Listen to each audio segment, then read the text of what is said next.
নমস্কাৰ আজিৰ ভিডিঅ'টো মই বনাইছোঁ কম্পিউটাৰ স্কিল টেষ্টৰ ওপৰত এতিয়া আপোনালোকে ভাবিব পাৰে যে ADRE 3.0 এডভাৰ্টাইজ উলিওৱাই নাই এডভাৰ্টাইজ ওলোৱাৰ পিছত মানুহে এপ্লাই কৰিব তাৰ পিছত পৰীক্ষা হ'ব ৰিটেনত পাছ কৰিলেহে কম্পিউটাৰ স্কিল টেষ্ট আপোনালোকে দিব লাগিব এতিয়াইনো আমি ইমান আগতীয়াকৈ কম্পিউটাৰ স্কিল টেষ্টৰ ওপৰত ভিডিঅ' কিয় বনাইছোঁ কিন্তু যেতিয়া আপুনি চাকৰিটো এপ্লাই কৰিব চাকৰিটো পাম বুলিয়ে এপ্লাই কৰিব গতিকে ৰিটেনত ভাল কৰিলে নহ'ব আপুনি স্কিল টেষ্টটো ভাল কৰিব লাগিব আৰু এটা কথা ৰিটেন পৰীক্ষাৰ ৰিজাল্ট দিয়াৰ পিছতো সময় পোৱা যায় বা ৰিটেন দিয়াৰ পিছতো সময় পোৱা যায় আৰু ৰিটেনৰ ৰিজাল্ট দিয়াৰ পিছতো যথেষ্ট সময় পোৱা যায় য'ত আপুনি ধুনীয়াকৈ কম্পিউটাৰ স্কিল টেষ্টৰ কাৰণে প্ৰিপেয়াৰ কৰিব পাৰে কিন্তু এটা বস্তু আছে যিটো আপোনাৰ ডেভেলপ কৰিবলৈ অলপ টাইম লাগে গতিকে আগতীয়াকৈ যদি আপুনি এতিয়াৰ পৰা হেতুৰ ওপৰত মনোযোগ দিয়ে তেতিয়া আপোনাৰ স্কিল টেষ্টৰ প্ৰিপেৰেশ্যনটো ষ্ট্ৰং হ'ব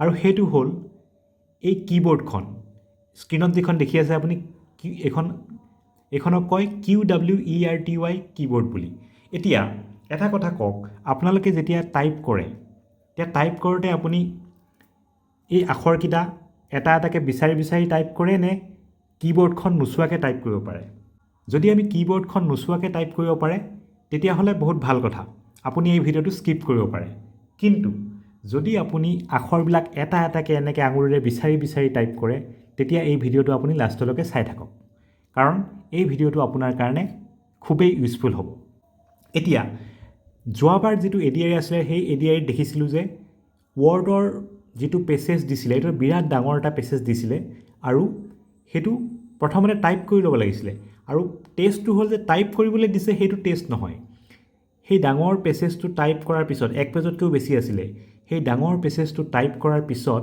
তাৰ পিছত আকৌ একচুৱেল টেষ্টটো আৰম্ভ হয় তাত কিবা কিবি ফৰ্মেটিং আছিলে কিবা চেঞ্জেছ কৰিবলৈ দিছিলে গতিকে এনেকুৱা এটা দীঘল পেছেজ কম টাইমৰ ভিতৰত যদি আপুনি টাইপ কৰিব লগা হয় তেতিয়া কিবোৰ্ডখন নোচোৱাকৈ টাইপ কৰিব জনাটো আপোনাৰ কাৰণে খুবেই দৰকাৰী গতিকে আজিৰ এই ভিডিঅ'টোত মই দেখুৱাম কেনেকৈ আপোনালোকে এতিয়াৰ পৰা ডেইলি অলপ সময় লৈ প্ৰেক্টিছ কৰি নোচোৱাকৈ টাইপ কৰা আপুনি শিকিব পাৰে এতিয়া তাৰ কাৰণে আপুনি কি কৰিব লাগিব 3 শাৰী লেটাৰ্ছ আছে যিকেইটা আপুনি কিবোৰ্ডত নোচোৱাকৈ প্ৰেক্টিছ কৰিব লাগিব প্ৰথমতে মই দেখাই দিওঁ আপুনি কি টাইপ কৰিব লাগিব প্ৰথম লাইনটো হ'ব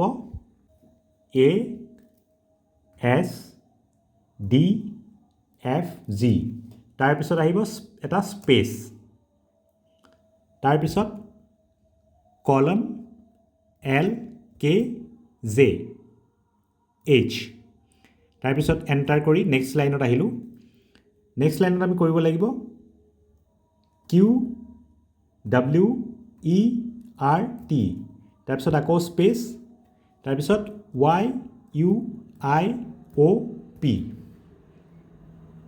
ইয়াৰ পিছত এণ্টাৰ এইবাৰ আহিব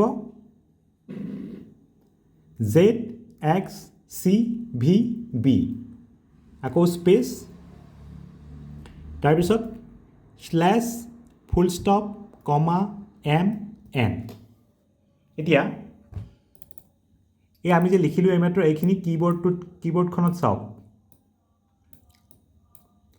প্ৰথম যিটো লাইন আছিলে সেইটো হ'ল এয়া ASDFG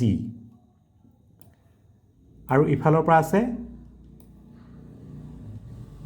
কলন LKJH এতিয়া এই যে আখৰখিনি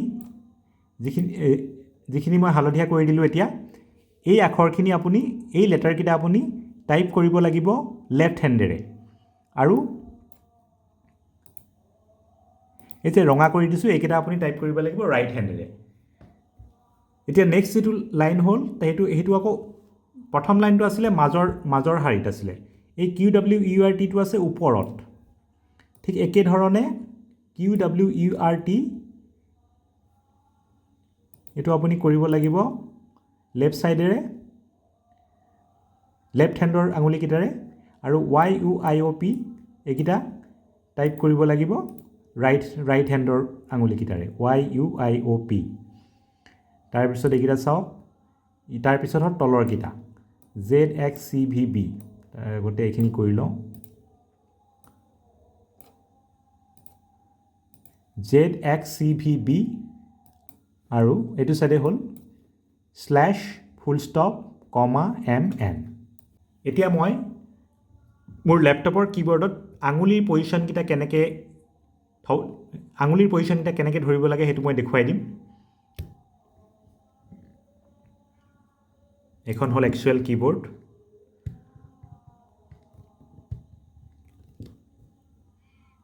এতিয়া চাওক, প্ৰথমতে আমাৰ আছিলে ASDFG। তো আমাৰ এই চাৰিটা আঙুলি আমি ইউজ কৰিম। এয়া হ'ল লেফ্ট হেণ্ডৰ চাৰিটা আঙুলি।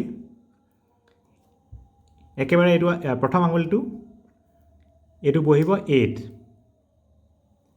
তাৰ পিছৰটো Sত, তাৰ পিছৰটো Dত আৰু এইটো আঙুলি Fত।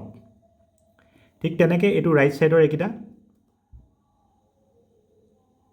প্ৰথমটো বহিব কলনত, তাৰপিছত L, তাৰপিছত K, তাৰপিছত J, এনেকৈ। তাৰপিছত এই যে বুঢ়া আঙুলি দুটা, এই বুঢ়া আঙুলি দুটা ইয়াতে থাকিব স্পেচৰ ওপৰত। স্পেচ দিবলৈ আমি এই দুটা এনেকৈ ইউজ কৰিম। তো আমি যেতিয়া টাইপ কৰিম ASDFG টাইপ কৰিব লাগিব। ASDFG কাৰণে এইটো আঙুলি প্ৰেছ কৰিম,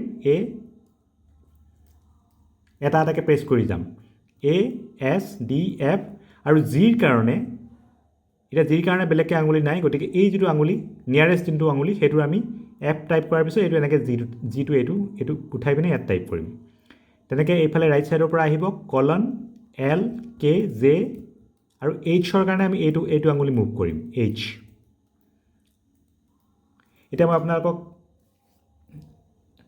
ইয়াতে দেখাওঁ কেনেকৈ টাইপ কৰোঁ মই স্ক্ৰীনত।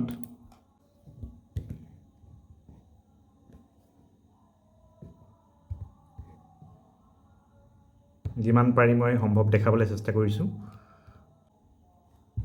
চাব, এতিয়া আঙুলি মই পজিশ্যন লৈ ল'লোঁ যেনেকৈ দেখাইছিলোঁ তেনেকৈ। এতিয়া মই টাইপ কৰিম A,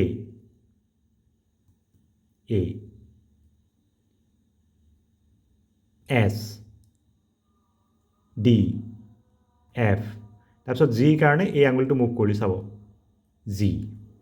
আঙুলিটো মুভ কৰাৰ পিছত আকৌ মই ঘূৰাই আনি Fৰ জেগা, এইটো মানে ডিফল্ট পজিশ্যন।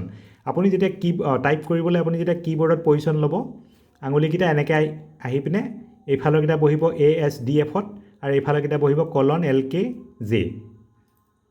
এতিয়া মই স্পেচ দিম, স্পেচ দিবলৈ এই বুঢ়া আঙুলিটো এনেকৈ প্ৰেছ কৰিম, স্পেচ আহি গ'ল। এতিয়া মই ৰাইট হেণ্ডখনৰ আঙুলিকেইটাৰে টাইপ কৰিম বাকীখিনি, কলন L, K, J, H টো টাইপ কৰিবলৈ মুভ কৰিম এনেকৈ H। এতিয়া মই বস্তুটো আকৌ এবাৰ দেখাই দিছোঁ। আপুনি যেতিয়া টাইপ কৰিব, যেতিয়া এইফালে Aটো যেতিয়া টাইপ কৰিব, বাকীকেইটা আঙুলি এনেকৈ উঠাই দিব যাতে আপোনাৰ কনফিউজন নহয়। A দেখিলেনে? A বুলি কোৱাৰ লগে লগে মই একেবাৰে সৰু আঙুলিটোৰে প্ৰেছ কৰিছোঁ আৰু বাকীকেইটা এনেকৈ উঠাই দিছোঁ। তাৰপিছত ছেকেণ্ডটো কৰোঁতে ছেকেণ্ডটো ৰাখি পিনে বাকীকেইটা এনেকৈ উঠাই দিছোঁ, S, D, F, G, কলন L, K, J, H। হৈ গ'ল। এইখিনি কৰাৰ এইটো হ'ল আপোনাৰ প্ৰথম প্ৰেক্টিছ। তাৰপিছত নেক্সটটো আহিব, নেক্সট আছিলে আমাৰ QWERT। এতিয়া ঠিক একেধৰণে, এতিয়া কিউৰ কাৰণে কি হ'ব, এইটো ডিফল্ট পজিশ্যনতে থাকিব, কিন্তু আমি এনেকৈ ওপৰলৈ লৈ যাম। কিউ হ'ব এইটো আঙুলিৰে, W এইটোৰে, ERT। টিৰ কাৰণে এই যেনেকৈ আমাৰ Fৰ পৰা জিলৈ আনিছিলোঁ, টিটো তেনেকৈ এইটো আঙুলিৰে আমি ইউজ কৰিম। চ' আমি কেনেকৈ কৰিব লাগিব চাওক, QWERT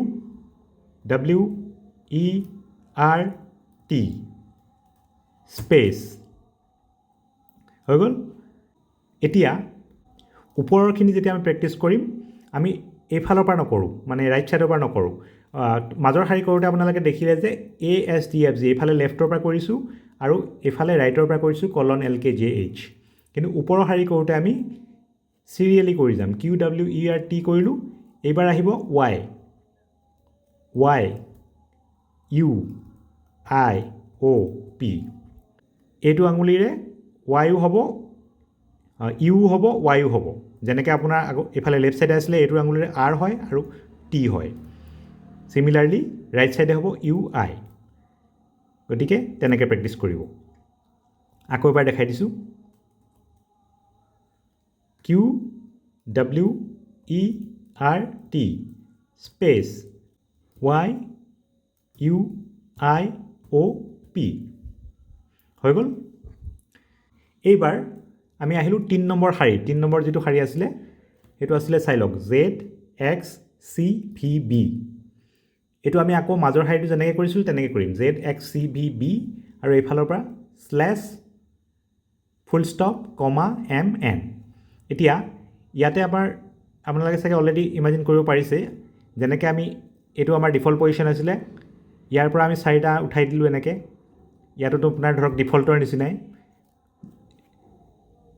যিটো আঙুলিৰে আমি A প্ৰেছ কৰিম সেইটো আঙুলিৰে আমি A কিউ কৰিম, জেডো কৰিম। যিটো আঙুলিৰে আমি এছটো টাইপ কৰিম সেই একেটা আঙুলিৰে W আৰু X। তেনেকৈ আপোনাৰ অৰ্ডাৰটো মেইনটেইন হয়। এতিয়া আমি আকৌ তলৰ শাৰী প্ৰেক্টিছ কৰিবলৈও ডিফল্ট পজিশ্যনত আমি লৈ ল'ম। লৈ লোৱাৰ পিছত এই যিটো সৰু আঙুলি এইটো আমি নমাই আনিম এনেকৈ তললৈ। এৰ পৰা এনেকৈ চুচুৰাই আনিম। চুচুৰাই আনি প্ৰেছ কৰিম জেড। তাৰপিছত ছেকেণ্ড আঙুলিটোৰে কৰিম X। 3 নম্বৰটো এনেকৈ চুচুৰাই আনিম ডিৰ পৰা C, V আৰু বিটো এইটো আঙুলিৰে B। তাৰপিছত বুঢ়া আঙুলি দুটাৰে স্পেচ।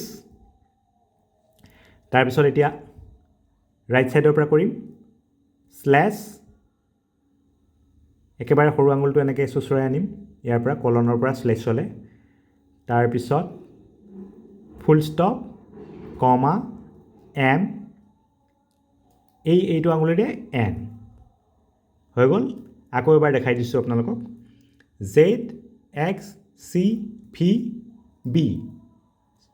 স্পেচ স্লেছ ফুল ষ্টপ কমা MN।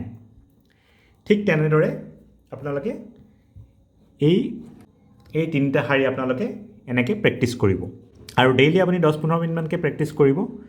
আৰু প্ৰথমতে আপুনি একো ৱৰ্ড বেলেগ বস্তু টাইপ কৰাৰ কথা নাভাবিব। এইকেইটা খালি মেকানিকেলি কৰি যাব আৰু এনেকৈ যেতিয়া আপুনি কেইবাদিনো কৰাৰ পিছত এইটো আপোনাৰ মাছল মেমৰিত ফিক্স হৈ যাব। আৰু যেতিয়া আপোনাৰ এইটো ভালকৈ প্ৰেক্টিছ হৈ যাব তাৰপিছত আপুনি কীবৰ্ডত নোচোৱাকৈ বেলেগ ৱৰ্ডছবোৰ প্ৰেক্টিছ কৰা ষ্টাৰ্ট কৰিব পাৰিব। আৰু আপুনি যদি এইটো মানে একেবাৰে নোচোৱাকৈ টাইপ কৰিবলৈ সফল হয়, ই আপোনাক স্কিল টেষ্টতে নহয় বিভিন্ন কামত পিছত আপোনাৰ ভৱিষ্যতত ৱৰ্ক লাইফতো আপোনাক বিৰাট কামত দিব। কাৰণ ইয়াৰ দ্বাৰা আপোনাৰ বহুত সময় বাচি যাব।